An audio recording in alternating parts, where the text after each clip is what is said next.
اب آج کا میرا موضوع ہے شہادت علی رضی اللہ تعالیٰ عنہ۔ اصل میں حضرت علی رضی اللہ تعالیٰ عنہ کی شہادت بھی اسی الفتنۃ الکبریٰ کا تسلسل ہے۔ وہ جو عبداللہ ابن سبا کا پیدا کردہ عظیم ترین فتنہ تھا، اسی کا ایک نتیجہ حضرت علی کی شہادت بھی ہے، لیکن وہ بات ذرا تفصیل سے سمجھنی ہوگی، اور اس کے لیے میں ممنون احسان ہوں۔ حال ہی میں ایک کتاب چھپی ہے، ڈاکٹر سید رضوان علی ندوی، وہ محقق ہیں تاریخ کے، انہوں نے بڑی تاریخی تحقیق کے بعد جو باتیں بیان کی ہیں وہ میں آپ کے سامنے رکھ رہا ہوں۔ عرب میں جنوب مغرب کی کونے میں، جہاں یہ یمن بھی آباد ہے، اس کے اوپر نجران ہے، اسی علاقے میں یمامہ کا علاقہ کہلاتا ہے۔ یہاں ایک قبیلہ آباد تھا، بنو تمیم۔ یہ جو لوگ تھے بڑے کرخت مزاج، جنگجو، اکھڑ، ضدی، اور جس بات کو ایک دفعہ مان لے اس پر اڑ جانے والے اور مر مٹنے والے۔ یہیں سے فتنہ پہلا اٹھا تھا۔ سب سے بڑا جو نئے جھوٹے نبی کھڑے ہوئے تھے ان میں سب سے بڑا تو مسیلمہ کذاب تھا، یہی تو علاقہ تھا، اور اس کے خلاف اس فتنے کی سرکوبی میں کتنے صحابہ، 1200 صحابہ ایک جنگ کے اندر شہید ہوئے، جن میں 500 جو ہیں وہ حفاظ تھے رضی اللہ تعالیٰ عنہ اجمعین۔ تو یہ لوگ جو یہ تھے بڑے زوردار تھے۔ اس قبیلے کے بارے میں حضرت عمر رضی اللہ تعالیٰ عنہ نے ایک بڑی عجیب حکمت عملی اختیار کی۔ ان کو وہاں سے اکھاڑ کر اور ایران کی سرحدوں پر آباد کر دیا، اب جہاں پر جہاد ہو رہا تھا، تاکہ ان کے اندر جو یہ جنگجوئی ہے یہ اب اس مقصد کے لیے استعمال ہو، اب وہ دارالاسلام کی توسیع کے مقصد کے لیے استعمال ہو، اور وہ ہوئی۔ حضرت عمر نے 2 چھاؤنیاں بنائی تھی رضی اللہ تعالیٰ، کوفہ اور بصرہ، کیونکہ ظاہر بات ہے کہ اب جو اسلام کا دائرہ پھیل رہا تھا اور اسلامی حکومت پھیل رہی تھی، اور زیادہ تر جو ہے مشرق کی طرف پھیل رہی تھی، ایران اور خراسان وغیرہ کی طرف، تو اب مدینے سے اس کا کنٹرول اتنا آسان نہیں تھا، فاصلہ تھا، تو چھاؤنیاں بنائیں تاکہ یہ اس سرحد کے اوپر یہ موجودہ مرکز رہے یا فوجیں موجود رہیں، کہیں کوئی بغاوت ہو تو اس کو کچلنے کے لیے وہ قوت فوری طور پر دستیاب ہو سکے۔ یہ لوگ ہیں کہ جو عبداللہ ابن سبا کی فتنے سے سب سے زیادہ متاثر ہوئے۔ ان کی مزاج میں وہ کجی تو تھی نا۔ حضرت عمر بھی ان کا جو ایک مضبوط کنٹرول تھا انہیں دبائے رکھا ہے، اور ان کا رخ جو ہے ایک دوسری طرف موڑ کر اس سے اسلام کو فائدہ پہنچایا۔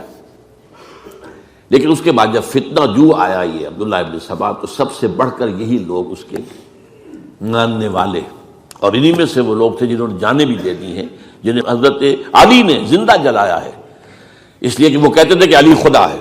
اے علی تم خدا ہو، تم ہمیں آگ میں جلا رہے ہو، یہ تو تم ہمارا امتحان لے رہے ہو۔ وَلَنَبْلُوَنَّكُمْ بِشَيْءٍ مِّنَ الْخَوْفِ وَالْجُوعِ وَنَقْصٍ مِّنَ الْأَمْوَالِ وَالْأَنفُسِ وَالثَّمَرَاتِ۔ اب وہ اس آیت کو اپنے اوپر منطبق کر رہے ہیں۔ تو یہ جو کرخت لوگ تھے، انہوں نے در حقیقت جو ہے عبداللہ ابن سبا کے کردار میں سب سے بڑا رول پلے کیا، اور انہی کے ہاتھوں حضرت عثمان شہید ہوئے رضی اللہ تعالی۔ اور اس کے بعد انہوں نے حضرت علی رضی اللہ تعالیٰ عنہ کو اپنے گھیرے میں لے لیا، کیونکہ انہی کی کثیر تعداد موجود تھی مدینے میں جب حضرت عثمان شہید ہوئے۔ اس کے بعد اب ظاہر بات ہے کہ کوئی نہ کوئی تو خلیفہ ہونا چاہیے تھا۔ حضرت طلحہ سے کہا گیا، انہوں نے معذرت کر لی، حضرت زبیر سے کہا گیا، انہوں نے معذرت کر لی۔ اب ظاہر بات ہے کہ حضرت علی آخر امت کو چھوڑا تو نہیں جا سکتا تھا بغیر امام کے، انہوں نے قبول کر لی، اگرچہ حضرت حسن روکتے رہے کہ ابا جان یہ ان لوگوں کی بیعت جو ہے آپ قبول نہ کیجیے۔ حضرت حسن تو ان میں سے ہیں جو حضرت عثمان کے دروازے پر کھڑے تھے پہرے دار کی حیثیت سے، حسن اور حسین رضی اللہ تعالیٰ عنہ، انہیں تو معلوم تھا فتنہ جو کون لوگ ہیں۔ اس کے بعد حضرت علی رضی اللہ تعالیٰ عنہ نے اسی حکمت سے، جس حکمت کے تحت حضرت عمر نے یہ چھاونیاں آباد کی تھی، دارالخلافہ بھی مدینے سے کوفہ منتقل کر دیا، تاکہ پورے عالم اسلام کو کنٹرول کیا جا سکے اس مرکز کے ساتھ۔ اس کا نتیجہ یہ نکلا کہ اب گویا کہ حضرت علی کے گرد ان لوگوں کا گھیراؤ مکمل، کوفے میں یہی تو آباد تھے، کوفی یہی تو تھے، حضرت عمر نے انہیں لا کے یہاں آباد کیا تھا۔ جب حضرت علی نے کوفے کو اپنا دارالخلافہ قرار دیا تو گویا کہ ان کا پھر عمل دخل بہت بڑھ گیا۔ ایک طریقے سے یوں کہا جا سکتا ہے کہ انہوں نے اب حضرت علی رضی اللہ تعالیٰ عنہ کو اپنے محاصرے میں لے لیا۔ چنانچہ جنگ جمل کے موقع پر یہ ہوا ہے کہ صلح ہو گئی تھی، حضرت عائشہ رضی اللہ تعالیٰ عنہ کے جو نمائندے تھے اور ادھر سے حضرت علی، صلح ہو گئی تھی، طے ہو گیا تھا کہ ہاں قاتلین عثمان کو جو ہے اس کو سزا دی جائے گی، قصاص لیا جائے گا حضرت عثمان کی قتل کا۔ لیکن ان لوگوں نے 10,000 آدمی کھڑے ہو گئے کوفے کے اندر، ہم سب قاتل ہیں عثمان کے، لو قصاص ہم سے اگر لے سکتے ہو، جس کے نتیجے میں اور انہوں نے جنگ شروع کر دی۔ اور جب جنگ شروع ہو جائے تو پھر اس کے بعد تو کوئی نہیں دیکھ سکتا کیوں شروع ہوئی، کیسے شروع ہوئی، کس نے شروع کی۔ اب تو یا مارو یا مرو، دو ہی باتیں ہوتی۔ 10,000 مسلمان ایک رات میں شہید ہوئے جنگ جمل میں۔ اب اس کے بعد حضرت علی رضی اللہ تعالیٰ عنہ کی خلافت جو ہے حضرت امیر معاویہ نے ماننے سے انکار کر دیا۔ جب تک قاتلین عثمان کو سزا نہیں دیتے ہم بیعت نہیں کریں گے۔ یہ نہیں کہ دعویٰ کیا ہو کہ میں خلافت کا حقدار ہوں، یہ نہیں، لیکن یہ کہ آپ کو ان کو سزا دینی چاہیے۔ اب یہ تھا وہ مخمصہ جس میں حضرت علی رضی اللہ تعالیٰ عنہ وہ فرماتے تھے تم میرا ساتھ دو تو میں ان قاتلین عثمان سے سزا جو ہے ان کو سزا دے سکتا۔ ادھر انہیں پتا تھا کہ میں سرنڈر کرتا ہوں تو مجھے علی تک تو پہنچنے کوئی نہیں دے گا، راستے میں ختم کر دیں گے رضی اللہ تعالیٰ عنہ۔ تو یہ پیچ تھا ایک جو ایسا پڑا ہے۔ اب اس میں جب حضرت معاویہ اور حضرت علی کے مابین فیصلہ کن جنگ ہوئی، جنگ صفین جسے کہتے ہیں، جس میں 70,000 مسلمان ایک دوسرے کی تلواروں، تیروں، نیزوں سے قتل ہوئے۔ اس موقع پر حضرت معاویہ کی طرف سے ایک آفر آئی، قرآن مجید کو نیزے پر اٹھا کر لوگوں نے کہا کہ یہ خونریزی بند کر دو، ہم قرآن کا فیصلہ ماننے کو تیار ہیں۔ حضرت علی دیکھ رہے تھے کہ یہ اصل میں میری فتح کو شکست سے بدلنے کا پروگرام ہے، تقریباً فتح میری ہو چکی ہے، لیکن یہ جو طبقہ تھا یہ انہوں نے کہا نہیں بڑی ٹھیک بات کہہ رہے ہیں، وہ مانیے ان کی بات، جنگ بند کی۔ انہوں نے ہی یہی لوگ تھے جنہوں نے مجبور کیا حضرت علی کو کہ وہ تحکیم پر رضامند ہو جائے۔ اس کے بعد تحکیم میں جو معاملہ ہوا، حضرت علی حضرت عبداللہ ابن عباس کو اپنی طرف سے حکم بنانا چاہتے تھے، یہ اڑ گئے نہیں، یہ اکھڑ اڑ جانے والے لوگ، اور یہی اصل قوت تھے، وہاں ساری طاقت تو ہی نہیں کی تھی۔ تو انہوں نے ابو موسیٰ اشعری کو اپنی طرف سے مقرر، وہ بہت نرم خو آدمی تھے، انہیں بناؤ۔ بہرحال جو بھی بات طے ہوئی، اب تاریخ کی روایتوں میں اختلاف ہو سکتا ہے، کہا یہ جاتا ہے کہ طے تو یہ ہوا تھا حکمین کے مابین، ادھر سے ابو موسیٰ اشعری، ادھر سے عمرو بن العاص رضی اللہ تعالی عنہما، کہ آپ اپنے جو کلائنٹ ہیں حضرت علی آپ انہیں معزول کر دیجئے، میں معاویہ کو معزول کر دیتا ہوں، پھر جو ہے مسلمان فیصلہ کر لیں کسی اور کی عبادت۔ انہوں نے کھڑے ہو کے کہہ دیا میں علی کو معزول کرتا ہوں، اور عمرو بن العاص نے کہا کہ میں معاویہ کو قائم کرتا ہوں۔ اب یہ ہے روایت، واللہ عالم، اس میں کتنا سچ ہے کتنا جھوٹ ہے، میں کوئی مورخ نہیں ہوں، میں کوئی تاریخ کا محقق نہیں ہوں۔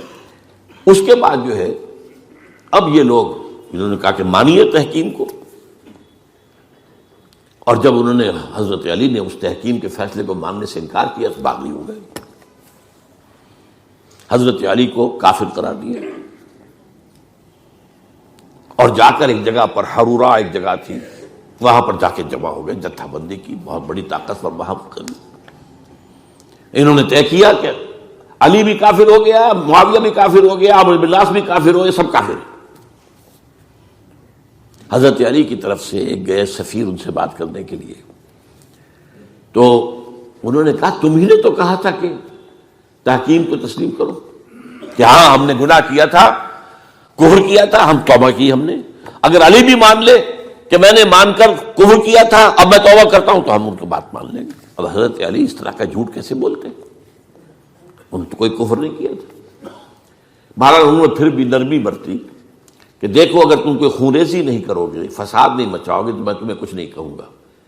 لیکن وہ اپنی ان شرارتوں سے بعد نہیں آئے. تو پھر تیسری جو بڑی جنگ ہوئی ہے ان جنگوں میں، جنگ نہروان کہلاتی ہے، حضرت علی کی جنگ خوارج کے ساتھ، جس میں 4000 خارجی جو ہے وہ قتل ہوئے.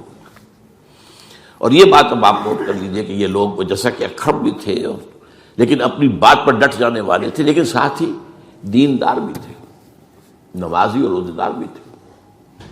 یہ اس طرح کے لوگ نہیں تھے کہ جو فاسق اور فاجر ہو. بس یہ مزاج کا ایک ہے، جو بات دل میں بیٹھ گئی اڑ گئے. تو یہ اصل میں انہوں نے پھر فیصلہ کیا کہ اور تو ہمارے بس میں اب کچھ نہیں ہے، ان تینوں کو قتل کر دیا جائے، علی کو بھی اور معاویہ کو بھی اور عمرو بن العاص کو بھی. تو ایک جگہ ان کی سازش ہوئی، 3 آدمی معین ہو گئے، ایک ہی وقت کا طے فیصلہ ہو گیا، فلاں تاریخ کو فجر کے وقت تم جاؤ، وہ تم کوفے کی جامع مسجد میں، جب علی نماز جماعت کرا رہے ہو خنجر مارو انہیں. اور یہ اس کا نام ابن ملجم تھا، خارجی، یہ وہی لوگ بنو تمیم کے لوگ. دوسرا جو تھا وہ دمشق میں حضرت معاویہ کو قتل کرنے شہید کرنے کے لیے پہنچ گیا. تیسرا مصر پہنچ گیا حضرت عمرو بن العاص کو. اب یہ بات اللہ کی طرف سے ہے، یہ تو اس کی مشیت ہے، اس کا فیصلہ ہے. حضرت علی پر وار کارگر ہوا، آپ شہید ہو گئے. حضرت معاویہ پر وہ وار ذرا اوچھا پڑا، زخمی تو ہوئے لیکن آپ کی جان بچ گئی. عمرو بن العاص اس روز مسجد میں کسی معذوری کی وجہ سے، عذر کی وجہ سے فجر میں آ ہی نہیں سکے، لہذا حضرت علی کی شہادت ہو گئی. اب یہ ہے اصل پس منظر، کن لوگوں نے کیا شہید، اصل میں وہ سمجھ لینے کی بات ہے. یہ خوارج نے شہید کیا، لیکن خوارج کا فتنہ سبائی فتنے ہی کا آف شوٹ ہے، اسی کے ذیل میں ہے، اسی کی ایک شاخ ہے، اسی کا ایک نتیجہ ہے. یہ خوارج جو ہے بعد میں بھی ان کی مسلسل جو ہے وہ جنگیں رہی ہیں. بہرحال اس صورتحال کو یہ سمجھ لیجئے کہ یہ خلفائے ثلاثہ رضی اللہ تعالی عنہ، حضرت عمر شہید، عثمان شہید، علی شہید. عجیب بات ہے کہ تینوں کا نام عین سے شروع ہوتا ہے، عمر عین سے، عثمان عین سے، علی عین سے. تینوں شہید ہوئے ہیں. لیکن یہ کہ یہ ہے تاریخی پس منظر.